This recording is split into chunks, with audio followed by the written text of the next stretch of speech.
అధికార పార్టీ వాళ్ళ యొక్క లేకుంటే అధికారంలో ఉన్న వాళ్ళ యొక్క ప్రత్యక్ష ప్రమేయంతో గృహదహనాలు, దాడులు, హత్యా ప్రయత్నాలు, యాగశాలల ధ్వంసం, ఈ నేపథ్యంలో వీరాలాపాలు, ఆ సంగతి చేస్తాం, ఈ సంగతి చేస్తాం, రాయలసీమలో పుట్టలేదు, రాయలసీమలో ఉండి నీ సంగతి ఏమో చేసేసేవాళ్ళు, ఇట్లా పెద్ద పెద్ద మాటలు తెలుగుదేశం పార్టీకి సంబంధించిన వాళ్ళ దగ్గర నుంచి వస్తూ ఉన్నాయి.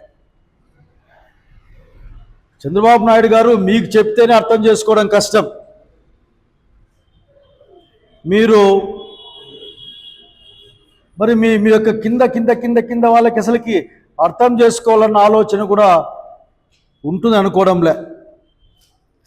చంద్రబాబు గారు మీ విధ్వంసక రాజకీయాలు ఆంధ్రప్రదేశ్ రాష్ట్రంలో జరుగుతూ ఉంటే, మీరు జరిపిస్తున్నారని ప్రజంతా భావిస్తూ ఉంటే,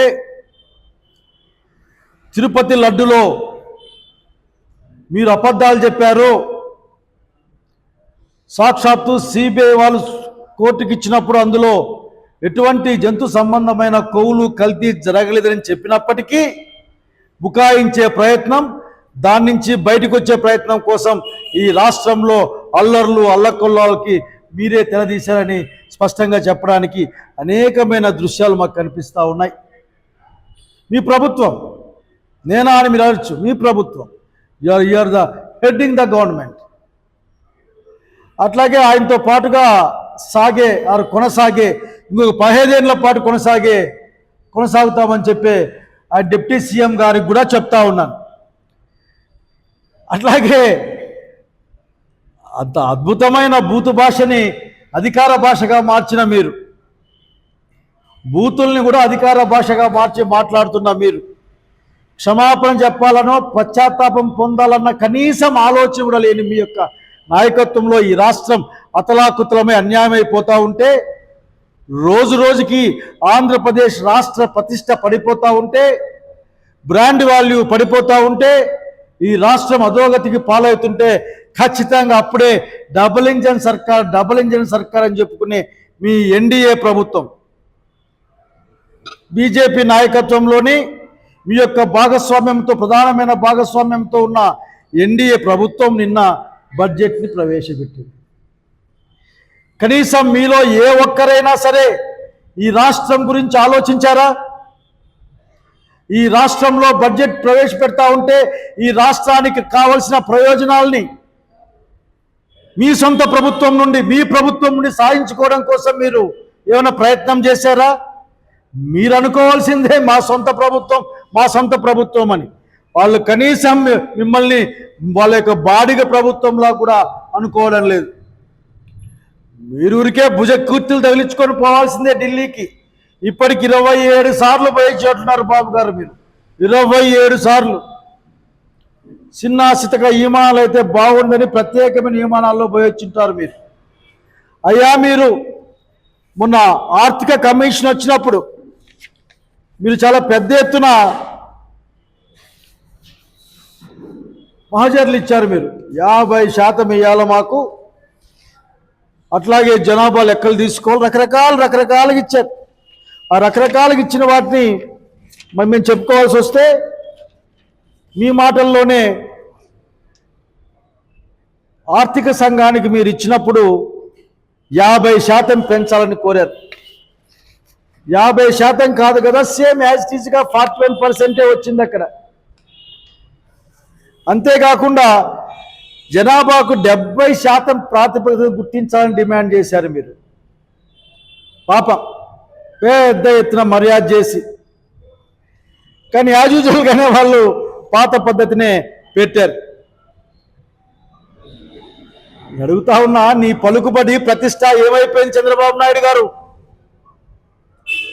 మీరు ఇచ్చిన అన్ని రికమెండేషన్లు, మీరు చెప్పిన అన్ని మాటలు కూడా బుట్ట దాఖలయ్యాయి, డస్ట్బిన్లో పడిపోయాయి అని అడగడానికి నేనేమాత్రం మొహమాట పడడం లేదు. ఊరికే పోతారు ఢిల్లీ దాకా ప్రజల దుడ్లతో తిరుక్కొని వస్తారు. బహుశా మీరు దేనికోసం పోతారో, దేనికోసం మీ ఎక్కిన మెట్లు ఎక్కకుండా దిగి అడుగుతారో మాకు అర్థం కాదు. 4 నుంచి మాటలు వస్తే పనులేం కావు. అయ్యా చంద్రబాబు నాయుడు గారు, ఆంధ్రప్రదేశ్ రాష్ట్రానికి బడ్జెట్లో అన్యాయం జరిగింది. కేంద్ర ప్రభుత్వం మొండి చేయి కంటే ఇంకా తక్కువ చేయనే చూపించింది. ఒక మాట చెప్పాల్సి వస్తే ఇన్సల్ట్ చేసింది. ఆంధ్రప్రదేశ్ రాష్ట్రం అనేది ఒకటి ఉందన్న విషయాన్ని కూడా, రాజధాని నిర్మాణానికి గ్రాంట్ పట్టుకొని రావాల్సింది పోయి మీరు ఓ 20,000 కోట్లు 30,000 కోట్లు గ్రాంట్ రూపేనా మీ యొక్క ప్రభుత్వం నుంచి, డబుల్ ఇంజన్ సర్కార్ నుండి, అట్లాగే మీరు ప్రేమించి మీరు పూజించే మోడీ గారి దగ్గర నుండి గ్రాంట్ తేవాల్సింది పోయి అప్పు తెచ్చుకునేకి పర్మిషన్ తెచ్చుకున్నారు. మీరు అప్పు తెచ్చుకునేకి నిజంగానే బాధేస్తుంది. అప్పు తెచ్చుకునే పర్మిషన్ ఏంటి నాకు అర్థం కావడంలే. ఇప్పటికే దాదాపు 3 లక్షల కోట్ల పైగా అప్పు చేశారు మీరు. ఈసారి 2066.32 అంటే 2,66,000 కోట్ల 32 లక్షల రూపాయలు అప్పు తెచ్చుకునే పర్మిషన్ ఇస్తేనే ఒళ్ళంతా పులకరించిపోయింది చంద్రబాబు నాయుడు గారు. మీ నోట్లోంచి మాటే రావడం లేదు. That is insult to the Andhra Pradesh people అన్న విషయాన్ని మీరు గమనించాలి. మీరు గుర్తుపెట్టుకోండి, ఇవి గమనించాలా. వాటిని ఎట్లా జైలు వేపిద్దాం, లేక ఎవరిని ఇంట్లోకి పోతా ఉంటే ఎట్లా ఆపుదాం, లేకుంటే ఎక్స్పర్టైజ్ చేసిన పెట్రోల్ బాంబులు ఏమైనా ఉన్నాయని మీ వాళ్ళు వేస్తూ ఉంటే చూసి ఆనందపడ్డాం. ఇది కాదు. ఈ రాష్ట్ర భవిష్యత్తు గురించి మీరు ఆలోచించాల్సిన సమయంలో ఆలోచన మీరు చేయలేదని చెప్పడమే మా ప్రయత్నం. అయ్యా విపరీతంగా చెప్పారు మీరు. బుల్లెట్ ట్రైన్లు, bullet card, high speed corridor, bullet corridor తెచ్చేస్తా వచ్చేస్తా ఉన్నా. నా పలుకుబడిలో గుజరాత్ తర్వాత ఆంధ్రప్రదేశే ఏమనుకున్నారు నేనంటే నా బ్రాండ్ వాల్యూ అని ప్రపంచమంతా డప్పాలు గప్పాలు కొట్టుకొచ్చారు కదా. ఎక్కడ మీ బుల్లెట్ ట్రైన్? కనీసం సొంతంగా ఆంధ్రప్రదేశ్ రాష్ట్రానికి హై స్పీడ్ కారిడార్ కూడా రాలేదే. హైదరాబాద్ చెన్నై, హైదరాబాద్ బెంగళూరుపై వయా ఆంధ్రప్రదేశ్లో ఆగితే ఆ వయాలకే ఓ అమ్మ మీరు కొట్టుకునే శబ్దాలు వింటా ఉంటే నాకు భయమేస్తుంది. మీ ఎంపీల యొక్క ప్రవర్తన అక్కడ చంకలు గుద్దుకుంటే నాకు ఆశ్చర్యమేస్తుంది. విజయవాడ, విశాఖపట్నం హై స్పీడ్ రైలు కారిడార్ పోతే సంతోషం. విజయవాడ నుంచి బెంగళూరుకి వయా అనంతపురం హై స్పీడ్ రైలు పోతే మాది. విజయవాడ చెన్నై ఇంకా ముందుకు కానీ స్టార్టింగ్ పాయింట్ మా రాష్ట్రంలో ఉండి ముందుకెళ్తే మాకు గర్వకారణం. ఇక్కడేముంది? వయా ఆ బస్సుల మీద రాస్తారే హైదరాబాద్ అనంతపురం వయా కర్నూలు అని. అట్లా వయా బతుకులకే సంతోషపడి మిమ్మల్ని చూస్తే నాకు జాలేస్తుంది, బాధేస్తుంది. వచ్చేటివి కూడా మీ దగ్గర లేవు. ఈ రాష్ట్రానికి రావాల్సిన డబ్బులు మీ గురించి ఏమాత్రం తెచ్చుకునే పరిస్థితి లేదు మీ దగ్గర. మాట్లాడితే విశాఖపట్నం ఉక్కు ఫ్యాక్టరీ గురించి మాట్లాడితే బెదిరిస్తారు మీరు. మీకు అర్థం కాకుండా మీరంతా మూర్ఖులనే విధంగా మాట్లాడతారు. ఏ నిజము లేదా, ఏ రాజకీయ నిజాలు లేవు, కేవలం టూరిజం ఏముందని చెప్పిన సంగతి మర్చిపోలేము అలాంటి వాళ్ళం. ఆ టూరిజంలో అరకుంది చంద్రబాబు నాయుడు గారు. ఇప్పుడు వెస్టర్న్ ఘాట్స్ పైన పెట్టుబడిదారుల కన్ను పడింది. విషయం దాన్ని గమనించమని కోరుతా ఉన్నాం. మీరు ఎక్కువ అంతగా ఈలేసుకునేంత పని అక్కడ ఏం లేదు. అక్కడ జరిగే అన్ని కార్యక్రమాలు, దోపిడీ కార్యక్రమాలు ఆల్రెడీ మొదలవుతాయి.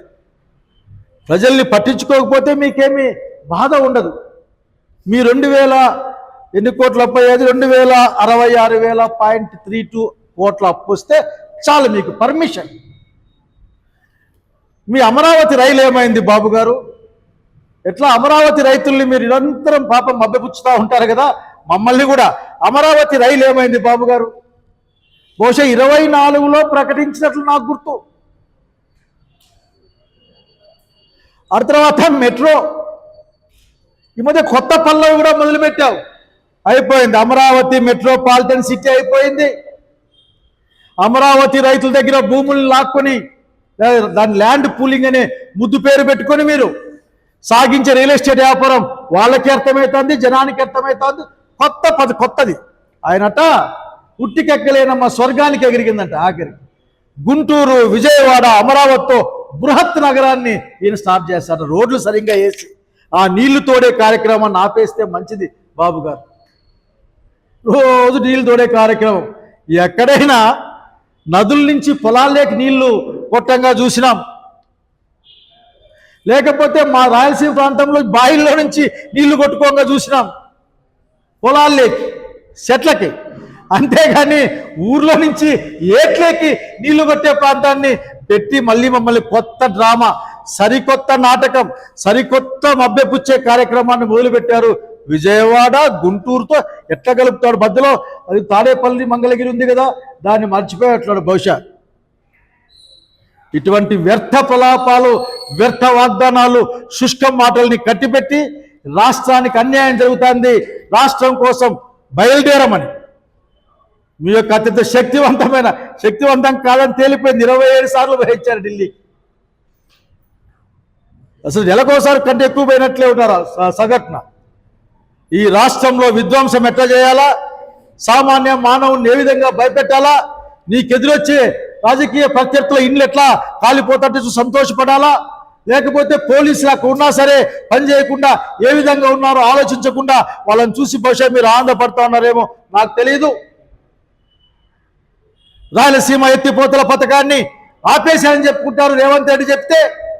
ఇన్ని దుర్మార్గాల్ని కప్పించుకోవడం కోసం ఆంధ్రప్రదేశ్ రాష్ట్రాన్ని అతలాకుతలం చేస్తూ శాంతి భద్రత సమస్య, ప్రాణాలకు సమస్య, ఆస్తులకు సమస్య, రాజకీయాలు మాట్లాడే సమస్య, ప్రజాస్వామ్యవాదులకు సమస్య, మొత్తం రాష్ట్రాన్ని సమస్యల సుడి వలయంలో పడేసి కేవలం మీ అధికారం కోసం, మీ స్వలాభం కోసం పనిచేయడం మానేసి ఈ రాష్ట్రం కోసం, రాష్ట్ర ప్రజల ప్రయోజనం కోసం, రాష్ట్ర లాభం కోసం పనిచేయమని డిమాండ్ చేస్తూ ఉన్నాం.